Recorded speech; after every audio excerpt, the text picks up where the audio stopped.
This is Democracy Now!, democracynow.org, the War and Peace Report. I'm Amy Goodman.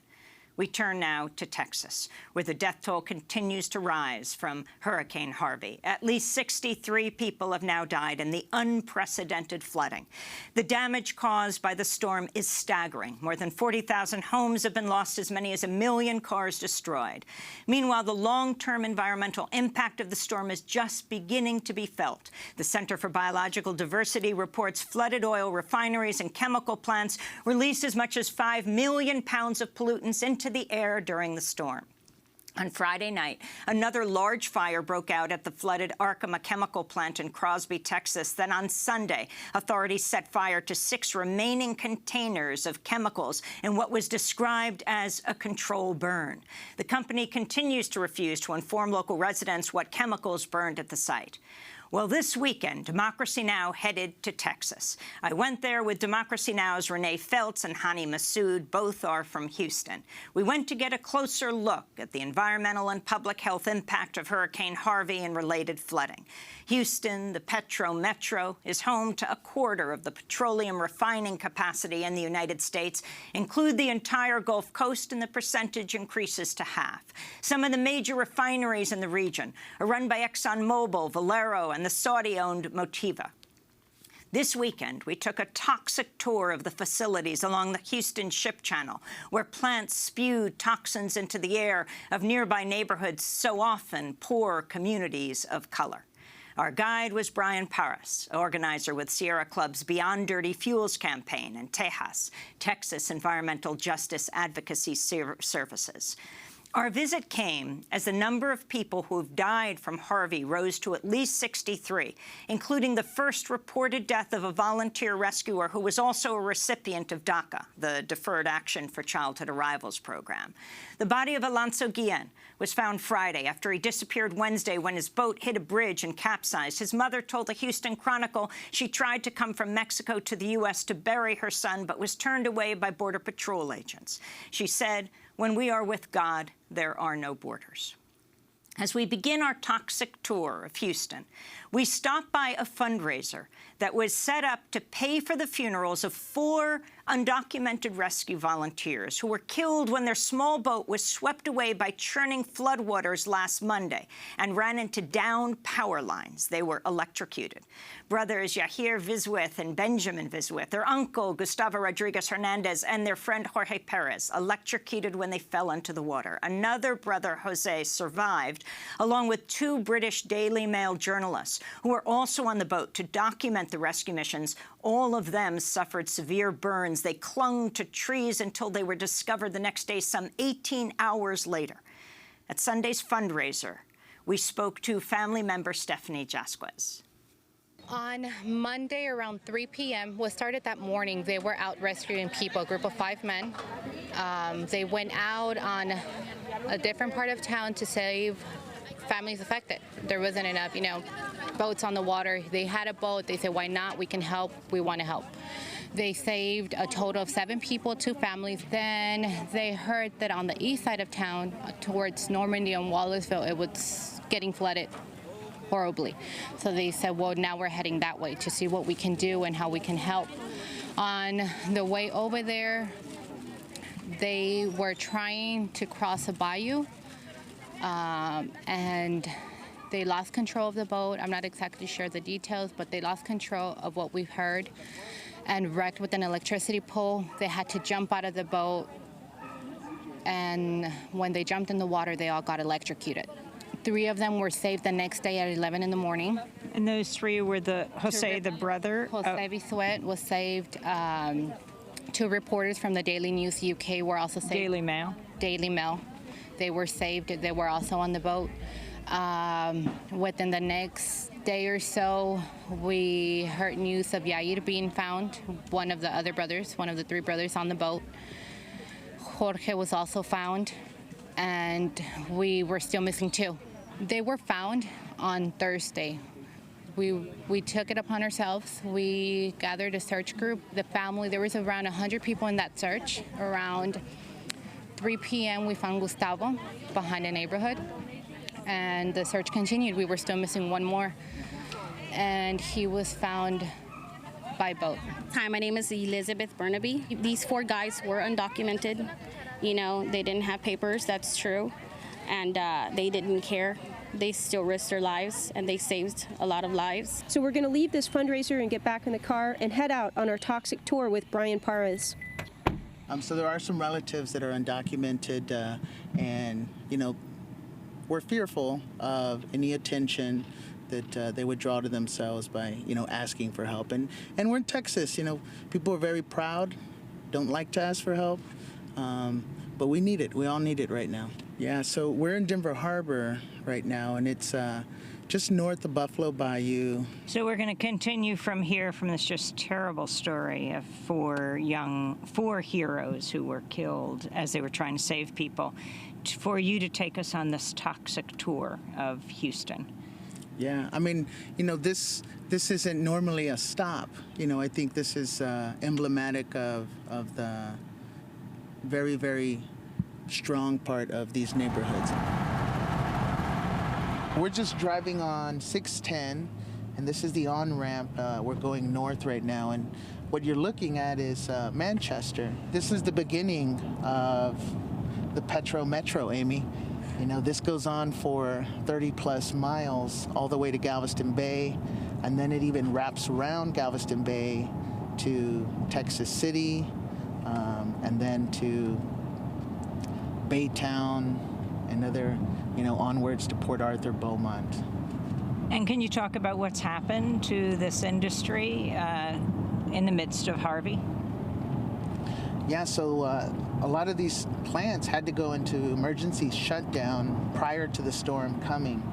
And that's a precautionary move, but it's one that they know is going to happen, particularly if a hurricane is coming. And over the years, they've done nothing, you know, to prevent the toxic release of the chemicals that are sent out while these shutdowns are happening. This area didn't get flooded? This area, I don't believe, got flooded. Yeah, it was okay, but, you know, the smells from all of the burn-off from many, many refineries is something that they had to contend with. And it's something, you know, I could smell even 2 miles from here.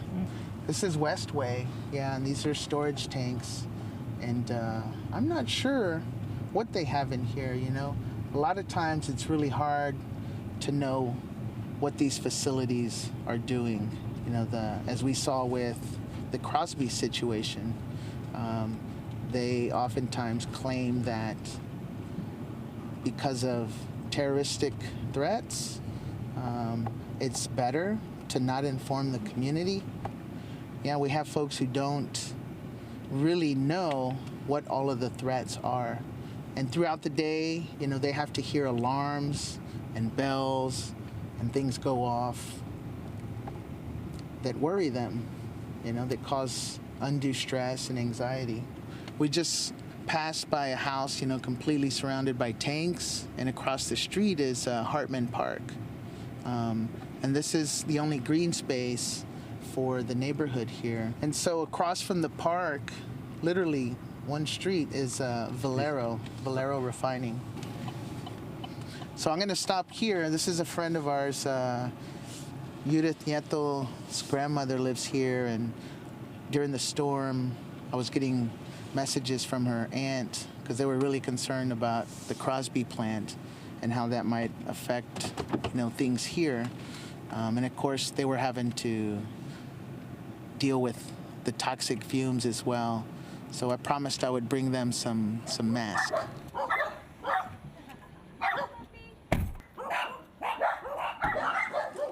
The smell here is pretty intense. Yeah, this is every day too, and this isn't even as bad as it gets. You know, it's intense. Yeah, and this is why I said, Amy, you know, this is the everyday poison that people have to breathe.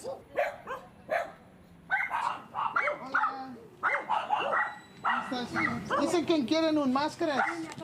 Alma. Is this every day, the smell in the air? Yeah, it's very normal. As lately, they've been feeling it more so with in the nose and the eyes get teary. It's very normal for that type of reaction to occur with them. Usando mascarillas, pero de esas de la tienda. Yeah. So they usually wear store-bought masks that are not necessarily as prepared for this type of. Did they warn you when they closed this plant down that more toxins would be going into the air? No one from the refineries or the spaces have told them. They found out during the TVs that they watch and family members that are on the lookout and let them know. So you just delivered masks to the Nietos in the shadow of Valero, this massive plant here in Houston. Yeah. You know, it's shameful and really, really upsetting to think that families who live here have to make modifications and change the way they live to shelter in place in your own home, Amy, to have mask on hand, and to have painful reactions to just breathing, you know, the itchy eyes, the throats, the headaches, and that's an everyday experience. We're going to exit our car here and approach some men who look like they're working on fuel pipes that go over a bridge. So we're going down to where they're fixing the bridge and the pipelines right around these facilities. Hi, you guys working on the pipeline or the bridge? The pipeline. The pipeline. Are you getting it ready to go back online? Yes, ma'am. What does it look like? What kind of damage did it have? Just real minimal, but we can't comment. What happened? What was the damage? We really can't comment. I apologize. It was all from the storm, though. Yeah. Storm water. So what role do you think climate change has to do with all of this? How much we sweat. Yeah. You think that would be a good place to start dealing with? Nah.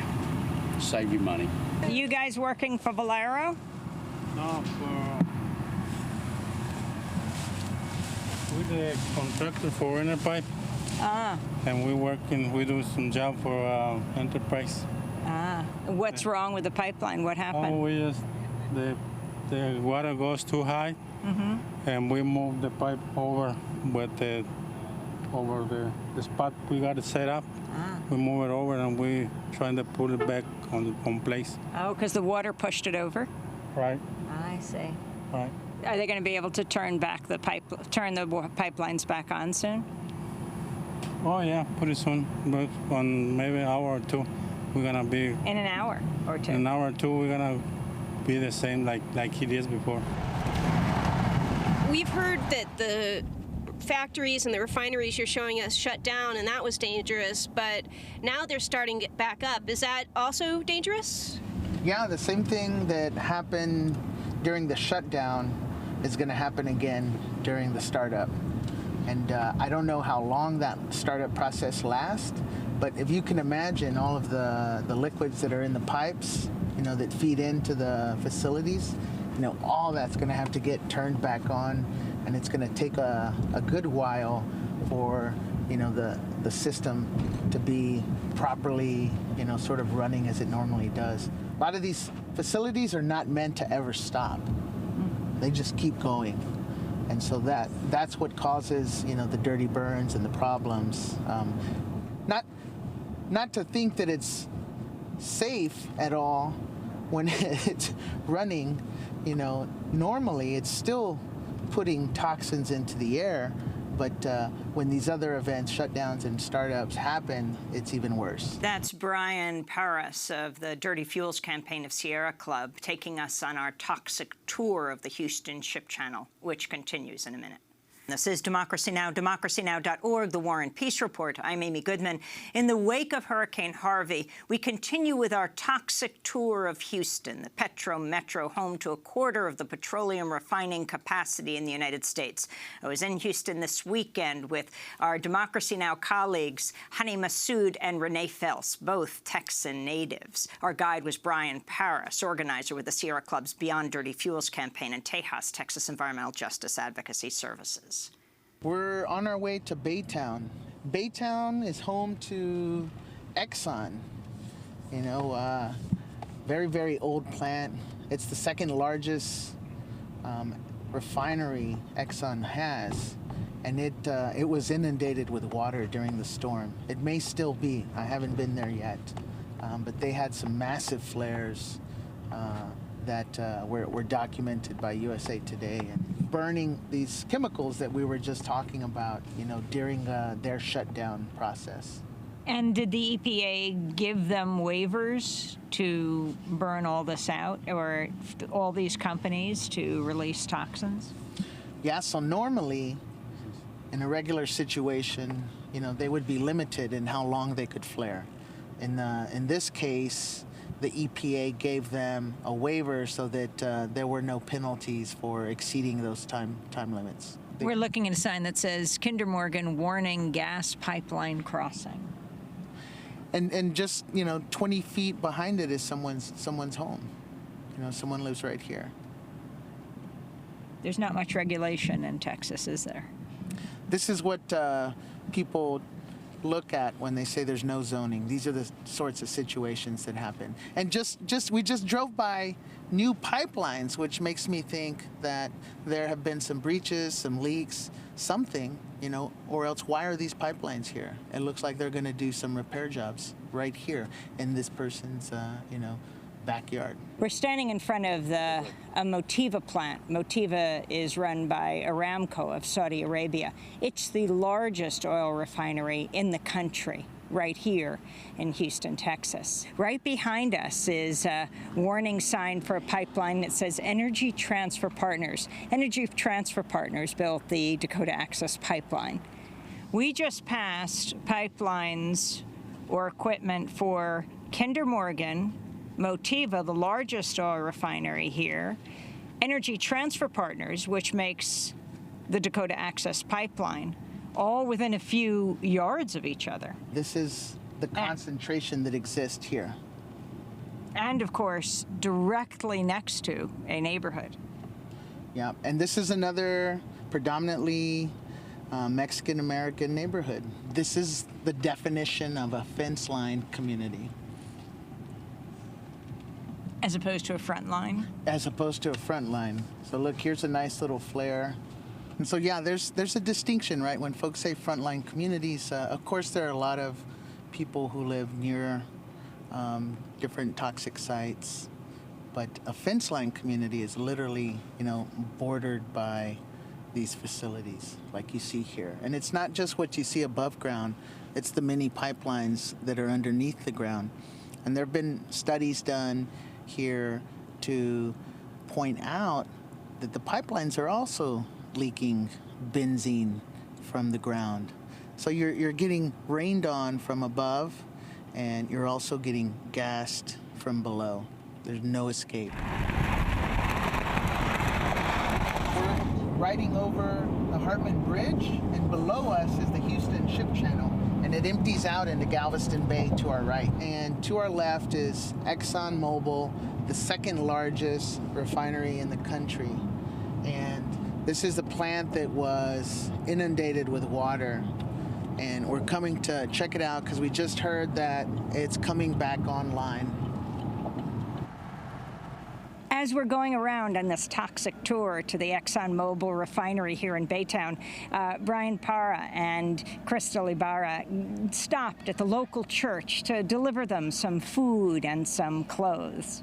Can you tell us your name and the church? My name is Pastor Carlos Caban from Temple Emmanuel here at 1328 Cherry Street, Baytown, Texas. We did get hit hard. I mean, we instead of crying, we're helping. And as you guys bring help, that's how it goes. you know, and it's not easy. You know, this is a real low-income community. This house is that water was up to here, to the tail light of your vehicle.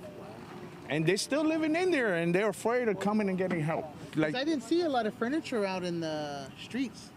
not in this community, because they're low-income community. So they're, even though it got wet, they're... I had a lady that this morning on service, I had to tell her, beg her, please, I'll get some rescue guys to go in there. She goes, that's all I have. If I throw it out, what I'm gonna live in? I say, well, I'd rather you not live in there. You gotta choose which one, live in there or honestly die from cancer. You know, it's the s'mores are turning black already. The mold's already coming? Yeah. Why are they afraid to get help? Well, we have different laws that are in place. Here, what we are doing is just taking names and the addresses, and some people think that, you know, immigration is going to take them. And as that happens, we tell them, this is a place of refuge. This line right here divides us from the city and divides us from anything else. This is a safe haven here. You could come and be here. So a lot of people are afraid to seek help or shelter because they were afraid they could be taken by... Immigration. We got the SB4 in place. That's a big one here. I mean, I gotten people say, I can't give you my address or my phone number. But for me to continue getting help, you know, sometimes it's like guys like you guys that bring help. But then I got cities that come back and ask for documentation and, well, how many people did you feed, or is the truck getting to the people that need it? And that's one of the major things. What's across the street? That's the entrance of Exxon. That's the refinery. So we're 20 feet from the refinery, and that's what we got in our backyard. So how does that affect people who live here? Man, I don't know how to answer that one. Do many of the people who live here work there? Yes and no. Yes and no. I got a lot of guys that work in there, in the refinery, as they got to maintain their families. So right now they're not working. So we're helping out. Some of them I have a guy that is not going because the area has been flooded. And yeah, I know what goes with that, but at the end of the day, you know, he's not actually working no more. Do they get paid if they're not working? No. There is guys that are contractors. As being a contractor, they don't get paid. What's in the air and the water here? Well, there's chemicals. You know, there's different chemicals that are around. Give you an example, if you cross over 225, that water that looks blue is the water from the refinery when it's leaked out. So some of the stuff that is out here. So the refinery is not back on?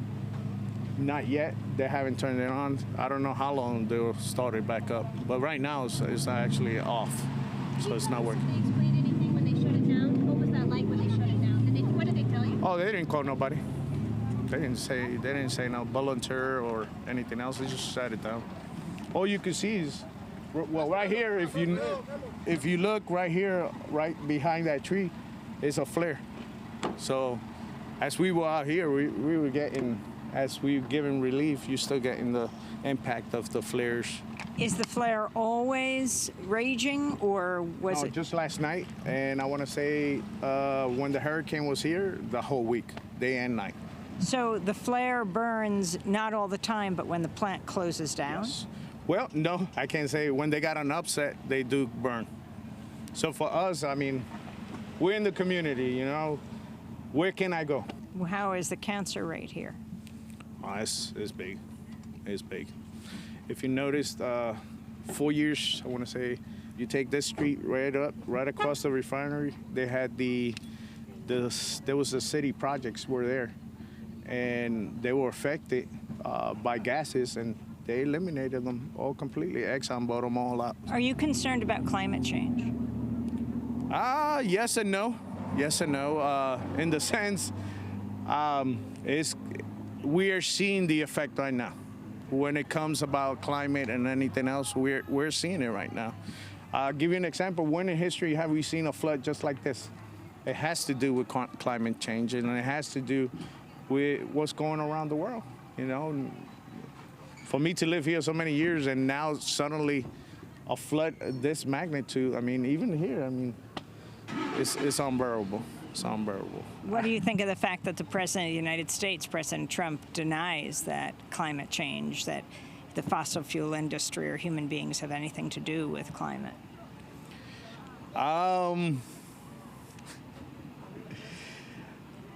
We just got to look at what our signs are, you know, our effects. I know we pulled out a important treaty, which is climate. The Paris Climate Accord. And I think that was a big mistake for us, you know, as a country. And I think we have to have rules. I think we have to have regulations. Have you heard from Exxon since the plant shut down, since the hurricane? No, ma'am. No, ma'am. How about FEMA?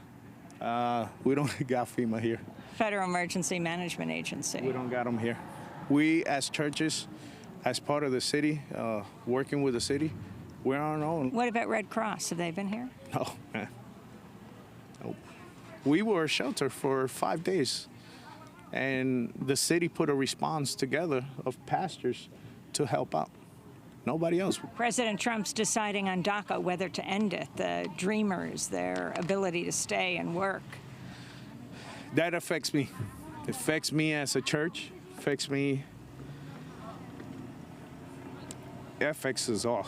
We got people that don't have papers, but we got to protect them too. You know, they're human beings. The kids grew up with us. I'm going to tell you, get out of here. You know, so it's hard. It's hard. It hurts all of us. It hurts our economy. Sometimes we think that it's not going to hurt our economy. And I got people that need our help, and they help. They work. Do you feel forgotten here in the shadow of the second largest refinery in this country, and the shadow of the Exxonmobil refinery? I would say yeah. I would say yeah. We're here at Baytown Emmanuel Temple Church. It looks out on the second largest refinery in this country, Exxonmobil, here in Baytown. People here, a number of them have lost everything, but they're helping other people, getting clothes, whatever deliveries are come in. And now we're going to just go inside, take a look. People took refuge here. And now, Pastor, you're showing us video of ExxonMobil. Someone took drone footage. What are you looking at? You see the different colors of you see the chemicals there? Mm-hmm. That's the chemicals. This is ExxonMobil underwater. Yeah. So. With and this is the kind of water that came to you and that inundated people's homes. Yeah. And what about the flares? Oh, they were going, as you see, they're still going on right there. What's your concern about the flares? Benzene, we know, is a carcinogen. And benzene is in your is an additive for gasoline and for diesel, and is a byproduct of what the refinery does. So I tell you, it's one of the worst things that you could imagine. We're leaving the church now where we can see a flare in the distance, and we're headed to the last stop on our toxic tour. It's a Superfund site in the middle of the San Jacinto River. So Brian, why don't you tell us what this Superfund site is that we're standing at on the edge of the Jacinto River, under an overpass. I don't even see any signs that say danger. There's one little sign over here. Tell us what this is. Why should we be concerned? Yeah, well, this is one of the most dangerous Superfund sites here in the Houston area. It's got dioxin, a very, very, very highly toxic substance, and it's an underwater Superfund site. But you can kind of see the mound of rocks over in the middle of this river, and that's where it's nearby. Explain what exactly is in this Superfund site. Who built it? Why is it here? Who's cleaning it up? And what happened during the storm to it? Well, a lot of those questions as to what's happening, we don't know, because there have been articles about the EPA not being out here yet to do testing. But it's an old paper mill waste site. They basically dumped a lot of their old waste product, and we know that paper mills, when they bleach their waters, that there's a lot of dioxins that are the byproduct of that. And so it's some of the really nastiest chemical on earth. So we see refineries in the background, then we see the Superfund, well, we see the top of it, site, and then we see these circular, what would you call these, tanks? And, you know, something obviously hit one of them, because this one's tilted, right? And the other one looks like it's been like ripped apart, like its outer layer has just been torn off. So has EPA been here? To my knowledge, they have not. You know, there was a report out that said they hadn't been to any of the Superfund sites. EPA had not been to any of the Superfund sites. EPA recently has issued some of their own press releases saying that they are monitoring all of the sites, but I haven't heard from anyone on the ground that has seen them. And these areas are areas where people would fish, ski, swim, you know. Despite all of the industrialization of this area, it's still a water body, and people are, you know, attracted to it, and they want to use it. You can't swim, you can't breathe, you can't eat the seafood. It's a wasteland. And we just got word that the black smoke plume that we see in the background just beyond the San Jacinto River is the Arkema chemical plant. It makes organic peroxides. An area as wide as 1.5 miles has been evacuated for days now. It looks like the plant and the local authorities have decided to do a controlled burn of the rest of the property. It's not clear what chemicals are there because the company has refused to release that information. That does it for our toxic tour of Houston. I'm Amy Goodman for Democracy Now!